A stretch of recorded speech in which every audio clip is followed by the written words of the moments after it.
അതിയടം മുച്ചിലോട്ട് ഭഗവതി ക്ഷേത്രം പെരുങ്കളിയാട്ടം. അതിയടം പ്രദീപൻ പെരുവണ്ണാൻ മുച്ചിലോട്ട് ഭഗവതിയുടെ തിരുമുടിയണിയും.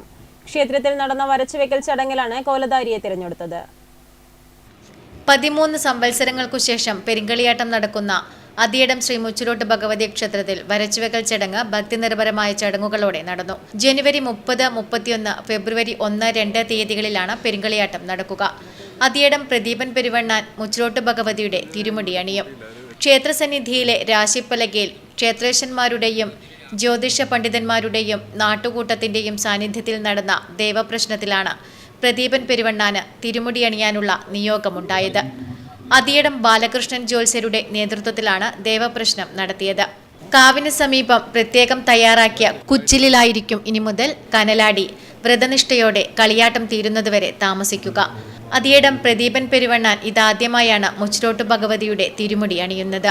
മുച്ചിലോട്ട് കാവിൽ മുൻ കളിയാട്ടക്കാലങ്ങളിൽ കണ്ണങ്ങാട്ട് ഭഗവതിയുടെയും പുലിയൂർക്കാളി തെയ്യങ്ങളും കെട്ടിയാടിയിട്ടുണ്ട്. അതിയടം മുച്ചിലോട്ട് കാവിൽ 3 തവണ മുച്ചിലോട്ട് ഭഗവതിയുടെ തിരുമുടിയേന്തിയ അതിയടം കുഞ്ഞിരാമ പെരുവണ്ണാന്റെ പ്രധാന ശിഷ്യനാണ്. അതിയടം പാലോട്ടുകാവിൽ നിന്നാണ് ആചാരപ്പെട്ടത്.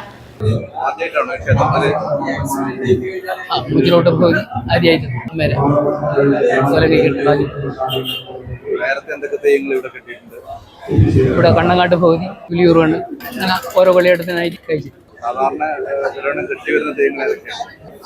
ഇപ്പൊ അതിയടുത്ത് പാലോട്ട് ദൈവം, കക്കര ഭഗവതി, പുലിയൂരുകാളി, 11 വീരൻ, തായ്പര ദേവത, ബാലി, തെക്കൻകരിയാത്ത്, വടക്കത്തി ഭഗവതി, നമ്മൾ അതിയടം പുതിയ.